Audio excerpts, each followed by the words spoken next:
Ano nga ba ang advantage ng isang inverter aircon at advantage ng isang non-inverter aircon?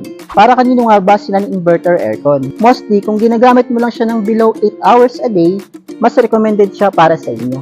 At the same time, pwede mo siyang i-timer. Si Carrier po, meron siyang energy saving plug. For example, timer kayo ng 8 hours, may plug kayo ng electric fan dito. Once na mag-shut off si aircon, automatic gagana si electric fan. Pag more than 8 hours kayo gumagamit ng isang aircon, mas magandang gamitin si inverter. Kahit mas mahal siya initial cost compared sa non-inverter, in the long run, mas malaki yung savings ng inverter. Kay inverter, meron din tayong remote type, at the same time, meron siyang timer. Meron din siyang energy saving plug. For non-inverter, meron po tayong Carrier 1 horsepower Optima. From 21,300, ngayon po, ma-avail mo siya ng 12,780. For inverter naman po, meron tayong Kondura dito, 1 horsepower.